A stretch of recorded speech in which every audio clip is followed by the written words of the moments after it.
الآخرة هم يوقنون الذين يؤمنون بالغيب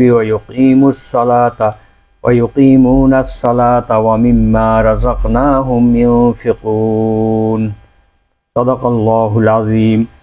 যারা অদৃশ্য বিষয়ে বিশ্বাস করে এবং সালাত কায়েম করে এবং আমার প্রদত্ত জীবিকা থেকে ব্যয় করে। তো আমরা আল্লাযীনা ইউমিনুনা, যারা বিশ্বাস করে, এখনও এটার মধ্যেই রয়ে গেছি।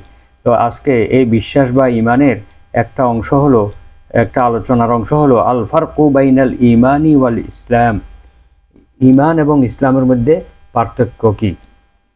এখন ইমান অর্থ কি আমরা এর পূর্বের পর্বগুলোতে, অর্থাৎ আপনার 12তম পর্বে বলা হয়েছে।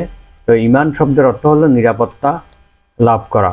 যেমন আল্লাহ তাআলা বলছেন ওমান দাখালাহু কানা আমিনান, যারা কাবা চত্বরে, কাবাগরের সেই চত্বরে যারা প্রবেশ করবে তারা আমিনান অর্থাৎ নিরাপত্তা লাভ করবে।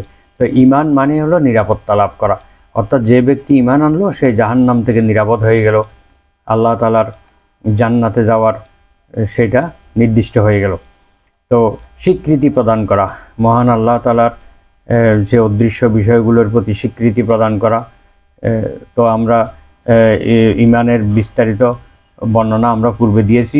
যেমন ইমান হচ্ছে আত-তাসদীকু বিল জানান, অন্তরে বিশ্বাস করা, এবং আল ইকরারু বিল লিসান, মুখে স্বীকৃতি দেওয়া, ওয়া আমালুম বিল আরকান, এবং আল্লাহর বিধিবিধানগুলো আমল করা।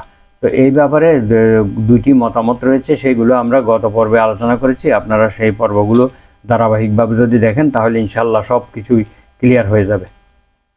তো ইসলাম আজকে হলো ইসলাম।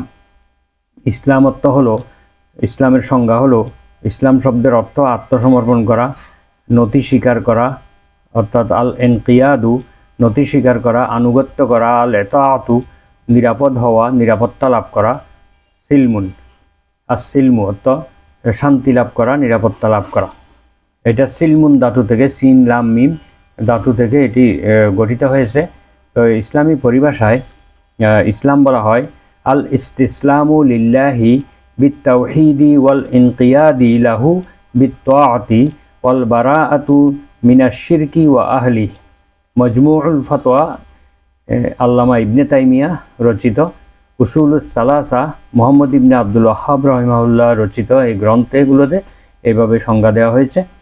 এটা ইসলাম হচ্ছে আল ইস্তিসলাম ও আত্মসমর্পণ করা আল্লাহর কাছে, বিত্তাওহীদি আল্লাহর একত্ববাদের সাক্ষ্য দেওয়ার মাধ্যমে আল্লাহ তাআলার কাছে আত্মসমর্পণ করা, ওয়াল